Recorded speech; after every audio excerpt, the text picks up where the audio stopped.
بسم الله الرحمن الرحیم. په ننني لیکچر کې به مونږه په پایتان کې لاجیکل اپریټرز وایو.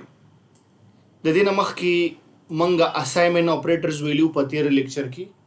اوس راځو لاجیکل اپریټرز ته چې دا لاجیکل اپریټر څه مقصد لپاره استعمالیږي او دا کم اپریټرز دي مونږ سره. په دې کې زیاتره وخت کې مونږه دا ارتمیټیکل اپریټرز زیات کر استعمالو او لاجیکل هم ډیر زیات استعمالیږي. نو اوس راځو لاجیکل اپریټرز ته. لاجیکل اپریټر چې کوم دي دا د څه مقصد لپاره استعمالیږي؟ وی لاجیکل اپریټر آر یوز ټو کمباین کنډیشنل سټیټمنټس. یعنی کله کله مونږ سره داسې وي چې شرطونه وي، یعنی یو شرط وي یا دوه شرطونه وي، دغه دواړه مونږ سره څه کوو؟ کمباین کوو، یو ځای کوو. د هغې دپاره مونږ د لاجیکل اپریټر استعمالوو. لکه څنګه د دې نه مخکې مونږ چې کوم اپریټرز ویلي وو که نه، مونږ به ویل چې ایکس چې کوم دی دا غټ دی د 15 نه، دا یو زمونږ یو شرط و. یا به مونږ لیکلي چې وای لیس دین وړوکی دی د مثال د 10 نه، دا هم یو قسم دغه و مونږ سره شرط و کنډیشن و. اوس کله کله مونږ سره په پروګرامینګ کې داسې حالت راځي چې کله کله دا شرطونه ډیریږي، 2 شرطونه 3 شرطونه. لکه فار ایگزامپل تاسې فیسبوک کولاوئ، په هغې کې تاسې چې کله هغه لاګین پیج کولاو کوئ نو تاسو نه یوزر نیم غواړي او پاسورډ غواړي. اوس وګوره په دغه وخت کې دا دواړه کنډیشن چیک کیږي. یوزر نیم هم چیک کیږي چې دا هم باید صحیح وي، او پاسورډ هم چیک کیږي چې دا هم باید صحیح وي. که چېرته په دې دواړو کې یو هم غلط نو زموږ اکاونټ نه کولاویږي. نو دلته وګوره، دلته کې موږ سره لاجیکل اپریټر استعمال شوی دی. تاسې به وروسته وګورئ، دلته کې موږ اګزامپل ته راځو. نو دا موږ سره 3 اپریټرز دي. یو د اینډ اپریټر دی، یو د آر دی، او بل د ناٹ. اینډ، آر او ناٹ دا 3 اپریټر دي چې دي ته موږ لاجیکل اپریټرز ورته وایو. اول راځو د اینډ اپریټر ته. اینډ اپریټر څه کار کوي؟ وی ریټرن ټرو. وی دا اینډ اپریټر موږ له جواب کې ټرو راکوي. یعنی جواب کې چې کله موږ تاسو دا اینډ اپریټر استعمالو، یا به جواب زموږ ټرو وي او یا به فالس وي.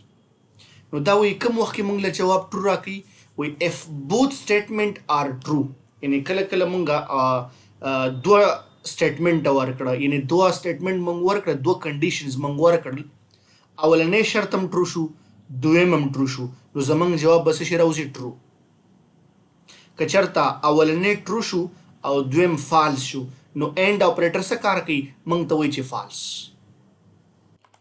اوس ګورئ، زه دلته رالم دې ټیبل ته تاسې وګورئ دا اینډ اپریټر څه کار کوي. یو کنډیشن ما ورکړ ټرو او دویم هم ټرو شو، نو جواب به څه شي راوځي موږ سره؟ جواب به دا موږ له راکوي ټرو.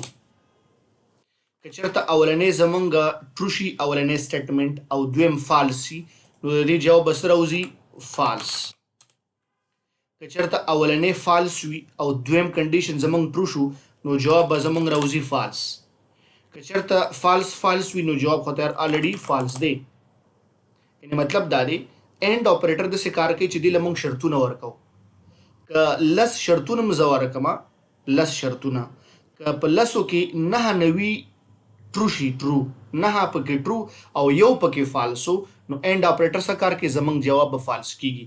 دا کله موږ له ټرو جواب راکوي، کله چې ټولې کنډیشن ټرو وي نو دا موږ له جواب ټرو راکوي، کني فالس راکوي.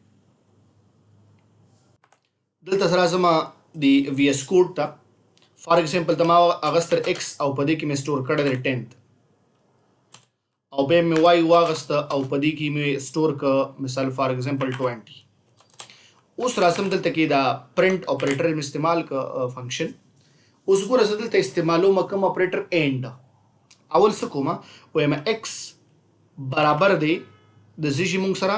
د 10th اولنی شرط شو زموږ صحیح. او بیا لیکم اینډ، او بیا مې ولیکه چې وای برابر دی د 20.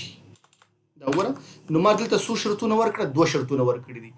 اولنی سټیټمنټ یعنی اولنی کنډیشن زموږ دا دی، او دویم کنډیشن زموږ دا دی. اوس تاسې وګورئ چې دا دواړه فالس دي که ټرو دي. اولنی څه شی دی؟ ایکس ایکول برابر دی د 10، نو دا یو خو برابر دی. اولنی شرط زموږ ټرو دی. دویم شرط زموږ چې دی وای برابر دی د 20 یعنی 20، دا هم بالکل ټرو دی. اول ته ما ویلی و چې کله جواب زمونږ اولنیم ټرو وي او دویم هم ټرو وي نو جواب به زمونږ سره وځي ټرو. اوس به وګورو چې جواب مونږ له څه راکوي. چې څنګه سره راشم او دا رن کما نو دا وګوره مونږ له جواب یې راکړ ټرو. اولنې زمونږ کنډیشن ټرو شو. خلاصم په دې کې مې اولنې چې کوم دی فالس که فار ایگزامپل دا مې واغسته 200 مې کړ x برابر دی د 200 نو دا خو 10 سره برابر دی نو دا غلط شو یعنی دا فالس شو او دا دویم چې کوم دی ټرو دی. اولنې فالس دی دویم ټرو دی. اولنې فالس شو دویم ټرو شو نو جواب زمونږ سره وځي فالس. چې څنګه سره راشم او دا رن کما نو دا وګوره زمونږ جواب سره وته فالس راووته. که زه چېرته اولنې ټرو کما فار ایگزامپل دا مې 10 که او دا مې 200 واغسته دا وګوره وای چې کوم دی 20 برابر دی ما ورته 200 یاد کړ نو اولنې زمونږ ټرو دی دویم فالس دی. نو تاسو دلته ټیبل کې وګورئ کنه اولنې ټرو دی دویم فالس دی نو جواب به زمونږ سره وځي فالس. چې څنګه زه رن کما دا وګوره زمونږ جواب څه شي راغی فالس راغلی. که زه چېرته ان کیس دا مې هم فالس که او دا مې دواړه مې فالس کړي اولنې هم فالس دی دویم هم فالس دی نو جواب به زمونږ سره وځي الریډي فالس.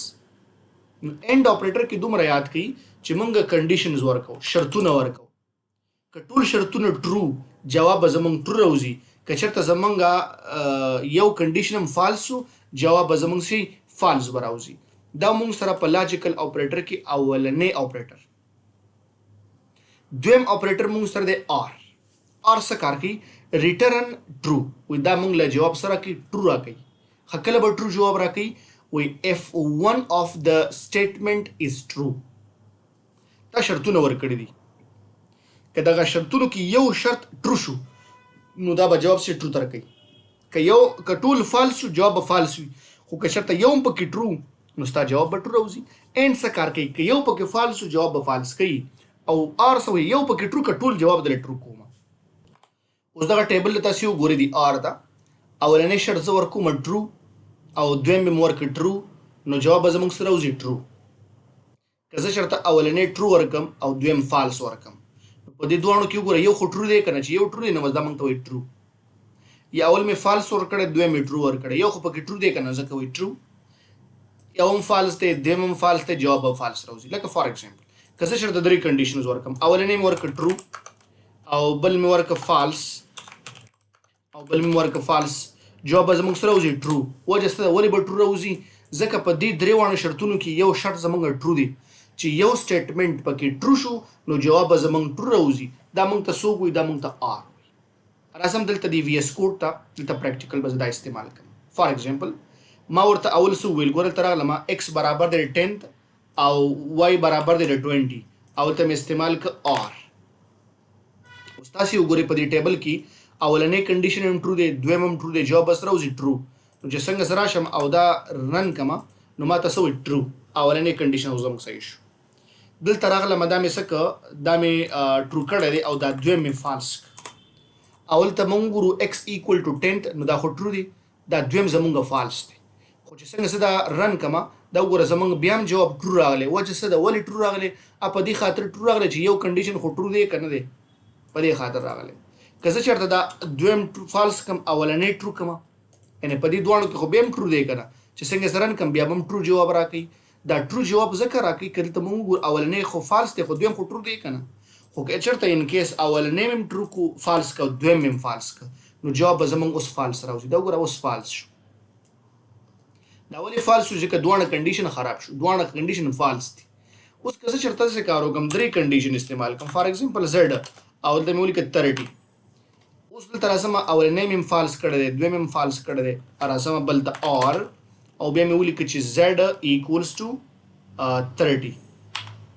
نو که دې شرط ته مونږ ورځي کنډیشنز ته اولنی شرط کنډیشن چې څنګه دی هغه دی فالس دویم هم فالس دی دریم ټرو دی نو جواب به زموږ سره وځي ټرو. وجه سره چې یو خو پکې ټرو دی که نه چې یو پکې ټرو شو نو دا به جواب مونږ له څه کوي ټرو جواب راکوي. نو دا مونږ سره دویم قسم اپریټر چې هغې ته ویلی کېږي آر. بل مونږ سره دی ناٹ. ناٹ چې کوم دی دا الټه اپوزیټ کار کوي یعنی ریورس د ریزلټ. که چېرته ستا جواب ټرو وي دا به فالس کوي که فالس وي به دله ټرو کوي الټه کوي. څنګه دلته راځم اوس پریکټیکل ته دلته راغلم اور دا مې ټول لرې که بس دا یو سټیټمنټ به زه پرېږدم دا نو ټول دا مې ریموو کړه دا ټول مې سره ریموو کړه. دلته ما ولګو ناٹ او په دې کې مې ورته ولیکل چې x برابر دی د 10th. نو که موږ وګورو دا کنډیشن اصل کې زمونږ ټرو دی. څه شی زمونږ ټرو دی. وجه سره x برابر دی د 10 خو برابر دی کنه. خو که زه چېرته دا رن کما نو دا به الټه کي ګوره ماته وایي فالس. خو که زه چېرته داسې کما چې x برابر دی د 100 دا زمونږ دی فالس. دا فال د ټرو نه دی خو دا موږ له جواب کې سره کې ټرو. ګوره ټرو جواب موږ له راکړه. اوس د دې بیهایند د سین څه مطلب څه مسله ده چې دا ولې داسې کار کوي هغه دا صحیح دی که غلط دی. ګورئ اوس دا چې کله ما واغسته x برابر دی د 10 دا موږ له جواب سره راکړه فالس راکړه. ولې فالس راکړه د هغې وجه دا ده د هغې وجه دا ده چې د دې اصل کې مقصد دا دی دلته کې موږ لګولی دی ناٹ. څه شی لګولی دی ناٹ. نو دلته څه وایي اوس ګوره دلته خو ته ما ویلی دي چې x برابر دی د 10 خو دلته مطلب دی ناٹ نه دی برابر. یعنی فار ایگزامپل یو بل مثال در زه داسې درکړم همدې پرزنټیشن ته تاسې وګورئ دلته لیکلی شوي دي پایتان دا لوګو ده موږ سره د پایتان لوګو ده. اوس فار ایگزامپل زه وایم چېرې دا لوګو د پایتان نه ده دا د سی پلس پلس لوګو ده. دا لوګو د څه شي ده د سی پلس پلس لوګو ده. خو زه غلطه خبره کوم که نه اخو د پایتان دی او زه څه وایم د سی پلس پلس لوګو ده. نو دلته که موږ وګورو د دې مطلب دا دی ما ویلی دي چې دا x نه دی برابر د 10 هلته موږ څه وایو برابر دی او دلته ورته ما څه ویلي په دې کې چې نه دی برابر. نو دا ځکه موږ له جواب کې سره کې فالس ته غلطه خبره کوي.